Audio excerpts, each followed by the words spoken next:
Hello friends, आज हम सबसे इम्पोर्टेंट टॉपिक पे बात करेंगे जिसमें हमारा पेशेंट जो अभिषेक शवानी करके उनका हमने हेयर ट्रांसप्लांट किया है।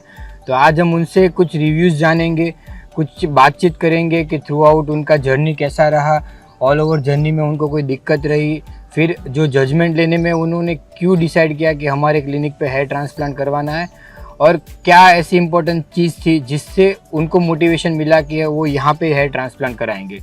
एट द एंड में आपको एक बहुत ही इम्पोर्टेंट टॉपिक बताने वाला हूँ जिसमें भी आपको हेल्प करने वाला है कि आप हेयर ट्रांसप्लांट में कॉस्ट कितना कम से कम कर सकते हो और क्या आपको बेनिफिट मिलने वाला है जो अब हमारे क्लिनिक पे आप हेयर ट्रांसप्लांट कराते हो। तो हाय अभिषेक शवानी, अभी आप हमें बताइए कि आपका हेयर ट्रांसप्लांट हुआ है वो कितने महीने पहले हुआ है और आपको अभी रिजल्ट कैसा मिला है? मेरा हेयर ट्रांसप्लांट 9 से 10 महीने पहले हुआ है। अभी रिजल्ट भी बहुत बढ़िया है। पहले कैसा लग रहा था कि हेयर नहीं थे, बहुत नमी जैसा लग रहा था, तो अभी फिलहाल अच्छा लग रहा है, पहले जैसा फिर से लुक आ गया है।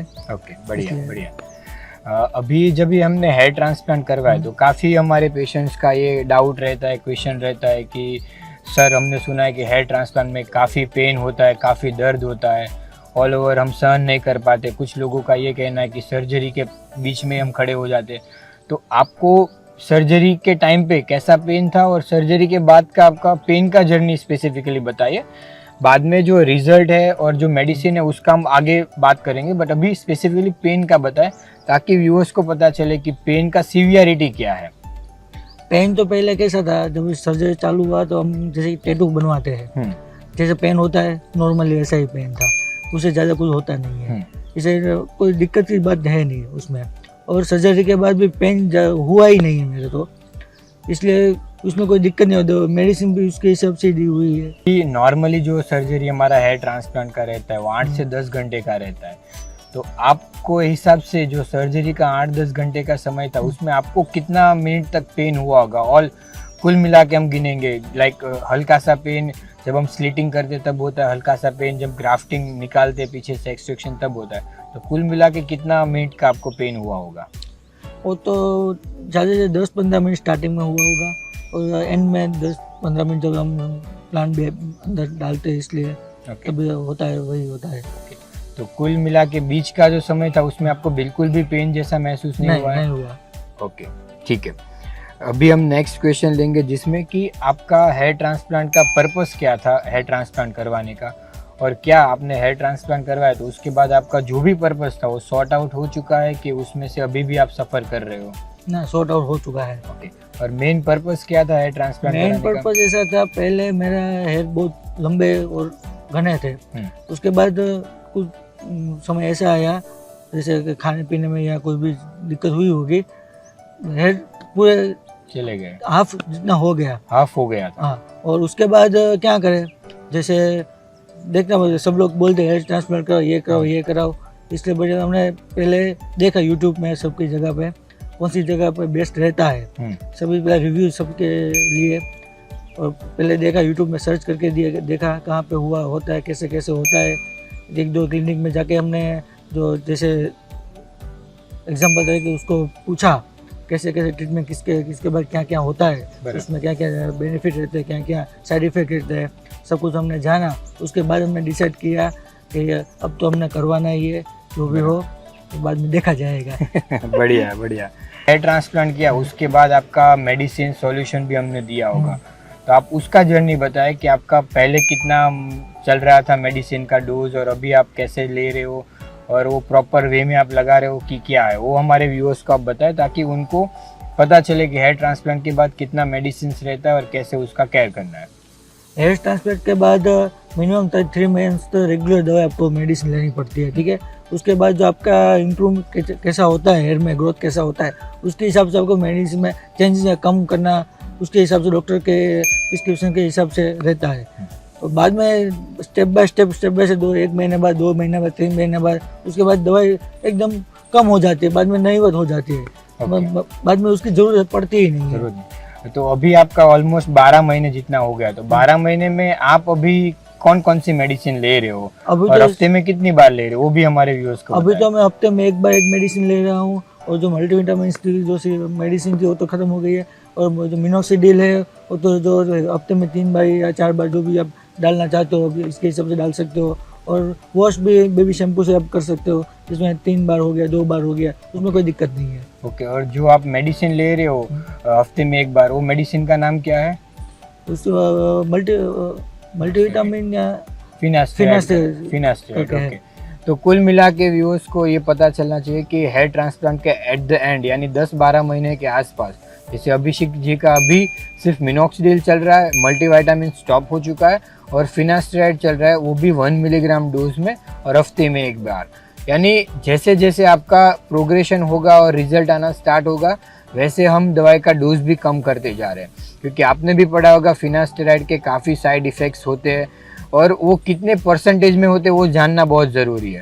तो अभी हम उनसे वो भी जानेंगे कि अभी तक उन्होंने फिनास्टेराइड लिया तो अभी तक आपको कोई भी साइड इफ़ेक्ट दिखा, कोई स्पेसिफिकली साइड इफ़ेक्ट लगा जिसकी वजह से आपको ऐसा लगा कि मुझे ये मेडिसिन नहीं लेना चाहिए अभी? नहीं, ऐसा तो मुझे कुछ लगा नहीं, क्योंकि मैं रेगुलर जो दवाई यूज़ कर रहा था उसके हिसाब से तो कुछ लगा नहीं अभी तक मेरे को। जैसे काफ़ी गूगल्स पे लोग पढ़ के आते हैं कि फिनास्टेराइड से सेक्सुअल साइड इफ़ेक्ट्स होती है, जो बहुत ही कम लोगों को होती है। हमारी नॉलेज के हिसाब से जो रिपोर्ट्स है उसमें 2 to 3% लोगों को सिर्फ फिनास्टेराइड के सेक्सुअल साइड इफ़ेक्ट्स होती है। तो आपको ऐसा कुछ भी महसूस हुआ ये पिछले 10 से 12 महीने में कि ऐसा कोई भी साइड इफेक्ट? नहीं, ऐसा तो कुछ साइड इफेक्ट अभी तक नहीं हुआ। तो ये भी आप देख सकते हो कि पेशेंट ही खुद बोल रहे हैं कि साइड इफेक्ट्स ऐसे होते नहीं है। तो कोई भी आपको प्रिस्क्राइब करे तो बेझिझक आपको लेना चाहिए, क्योंकि उससे जो आपके पतले हेयर फॉलिकल्स है यानी थिनिंग हो चुका है उसको बूस्टअप मिलेगा ताकि आपका रिजल्ट अच्छा मिले। तो अभी हमने आपका जो 12 महीने पहले ऑलमोस्ट सर्जरी हुआ है, जिसमें हमने आपके कॉर्नर्स और फ्रंट एरिया में ग्राफ्टिंग किया था और करीबन वो 3500 आसपास हमने ग्राफ्ट डाले हुए हैं। तो 3500 ग्राफ्ट डाला है, तो अभी 12 महीने में आपको डोनर एरिया कैसा लग रहा है कि उसमें कुछ आपको चेंजेस लग रहा है बिफोर हेयर ट्रांसप्लांट और अभी आपका हुआ है तो 3500 ग्राफ्ट हमने निकाला है, डोनर एरिया में कैसा चेंज लग रहा है आपको? अभी तो कुछ ऐसा फील नहीं हो रहा है, तो नॉर्मल है वही लग रहा है।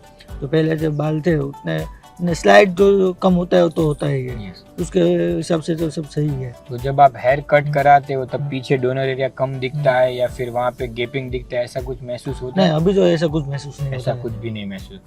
तो सबसे इम्पोर्टेंट चीज़ जो हेयर ट्रांसप्लांट में रहती है वो कि हम किस तरह से ग्राफ्टिंग निकालें, यानी एक्सट्रैक्शन कैसे करना है। क्योंकि अगर जो हम एक्सट्रैक्शन करने वाला डॉक्टर होगा, सर्जन, वो अच्छे से निकालेगा तो एक जगह से नहीं निकालेगा, उसको रैंडम फैशन में निकालना बहुत ज़रूरी है। कि जब भी हम रैंडम फैशन में निकालते तभी जाके जब एट द एंड जब 10-12 महीने के बाद हेयर रीग्रोथ होते तब ऐसा ना हो कि आपके फ्रंट में तो ग्राफ्ट अच्छे आ चुके, लुक बन चुका, पर पीछे से आपको बॉलनेस हो, वो ना हो। इसीलिए हम मेजर ध्यान रखते हैं कि आपका अच्छी तरीके से निकले और ओवर हार्वेस्टिंग नहीं करते।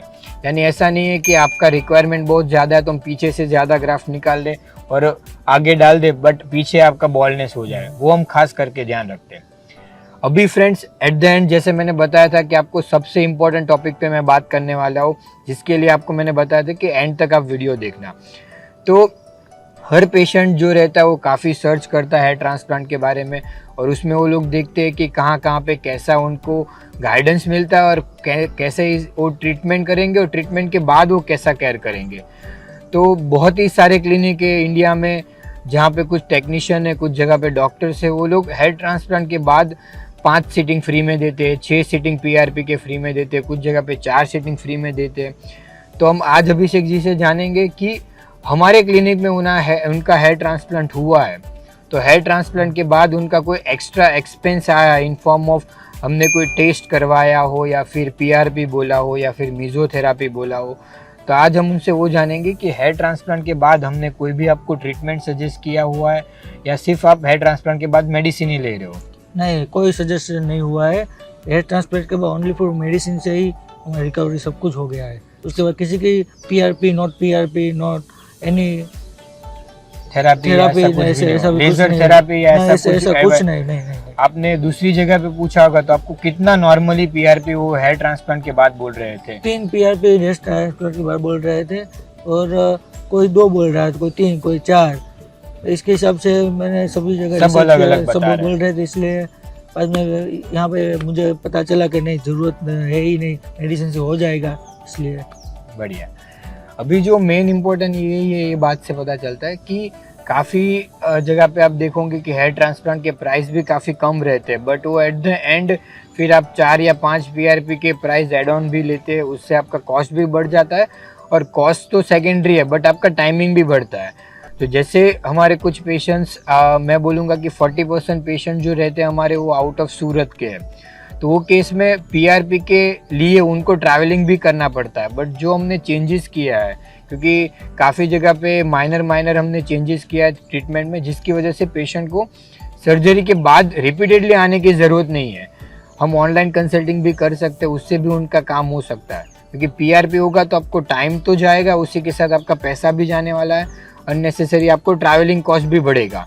तो कुल मिला के आपका एक्स्ट्रा एक्सपेंस है वो हम अवॉइड करते हैं, और आपको जो सर्जरी में उसमें बेस्ट रिजल्ट देने की कोशिश करते हैं, और हर पेशेंट को वो रिजल्ट मिलता ही है। तो ये चीज़ आज हमने देखा कि अभिषेक जी का पूरा जर्नी हमने डे 1 से लेके उनका पेन कैसा था, उनका ऑल ओवर मेडिसिन का जर्नी कैसा था, और एक्स्ट्रा कुछ एक्सपेंस लगे कि नहीं। तो आज ये आपको होपफुली वीडियो से आप डिसीजन लेने में भी इजी रहेगा आपको कि क्या ट्रीटमेंट आपके लिए सही है। आप प्रॉपर से रिसर्च करिए, क्लिनिक के बारे में जानिए, डॉक्टर्स के बारे में जानिए। उनका यूट्यूब चैनल भी आप देख सकते हो, जिसमें वो लोग ने काफ़ी डिटेल में आपको समझाया होगा कि क्या आपको ट्रीटमेंट करना चाहिए। तो ये चीज़ आपको होपफुली हेल्प करेगा गाइडेंस में। Thank you friends for watching this video, and thank you Abhishek भाई Thank for you. Coming in this our show. Thank thank you. You.